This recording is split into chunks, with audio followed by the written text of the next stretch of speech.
നമസ്കാരം. 80-ാം വയസ്സിന്റെ നിറവിലാണ് മുഖ്യമന്ത്രി പിണറായി വിജയൻ. ഈ മനുഷ്യൻ ഒരു അത്ഭുത പ്രതിഭാസമാണെന്ന് വീണ്ടും തെളിയിക്കുകയാണ്. 80-ാം വയസ്സിലുമെന്ന് കുറിക്കുകയാണ് മുഖ്യമന്ത്രിയുടെ additional private secretary doctor Ratheesh Kaliyadan.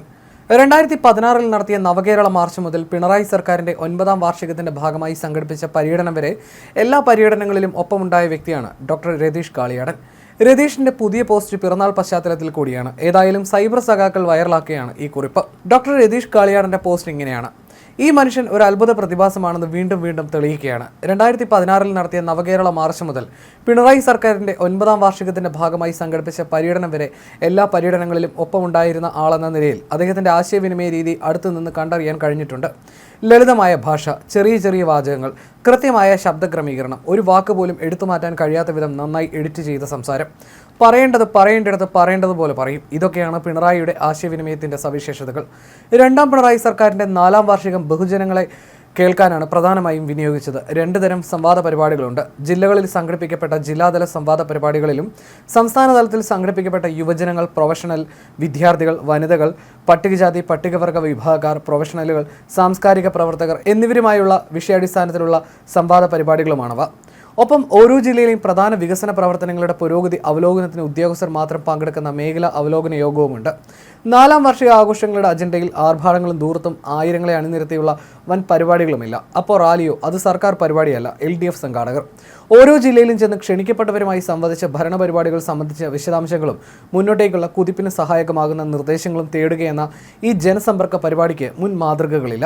ജനങ്ങളെ കേട്ട് ഭരണം മുന്നോട്ട് കൊണ്ടുപോകാനുള്ള ഊർജ്ജം സംഭരിക്കുന്ന സംവാദം സർക്കാരിന്റെ വാർഷികാഘോഷത്തിനും മുൻ മാതൃകകളില്ല.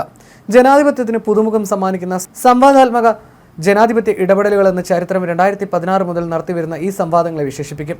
21/4/2025 കാസർഗോഡ് നിന്ന് ആരംഭിച്ച 4-ാം വാർഷികാഘോഷത്തിന്റെ ഭാഗമായുള്ള ജില്ലാതല സംവാദ പരിപാടികൾ 23/5/2025 തിരുവനന്തപുരത്തെ ജില്ലാതല യോഗത്തോടെയാണ് സമാപിച്ചത്.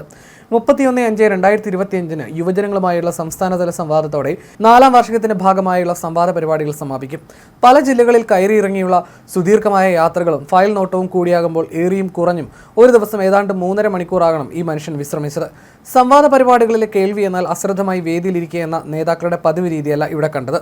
ഓരോരുത്തരും പറയുന്ന കാര്യങ്ങൾ മടിയിൽ വെച്ച് നോട്ട്ബുക്കിൽ തത്സമയം രേഖപ്പെടുത്തി ഓരോ നിർദ്ദേശത്തിനും മറുപടി നൽകിയാണ് സംവാദ പരിപാടി മുന്നേറിയത്.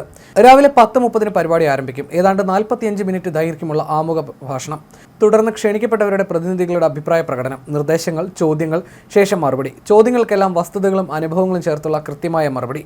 ശ്രദ്ധയോടെ ചിലവഴിക്കപ്പെടുന്ന 2.5 മണിക്കൂർ. കരുതലിന്റെ സ്പർശമായി ഓരോ ഹൃദയത്തെയും ഹഠാതാകർഷിക്കുന്ന അനുഭവം. എല്ലാ അഭിപ്രായങ്ങൾക്കും നിർദ്ദേശങ്ങൾക്കും അർഹമായ പരിഗണന കിട്ടുമെന്ന ആത്മവിശ്വാസത്തോടെയാണ് ഓരോരുത്തരും മടങ്ങുന്നത്. അതാണ് അവരുടെ മുൻ അനുഭവം. ഒടുക്കം അവരിൽ ചിലർ സുഹൃത്തുക്കളോട് പങ്കുവെക്കുന്ന ഒരു ചോദ്യമുണ്ട്: എങ്ങനെ ഇതൊക്കെ സാധിക്കുന്നു? അതേ, ഈ മനുഷ്യൻ ഒരു അത്ഭുത പ്രതിഭാസമാണെന്ന് വീണ്ടും തെളിയിക്കുകയാണ്.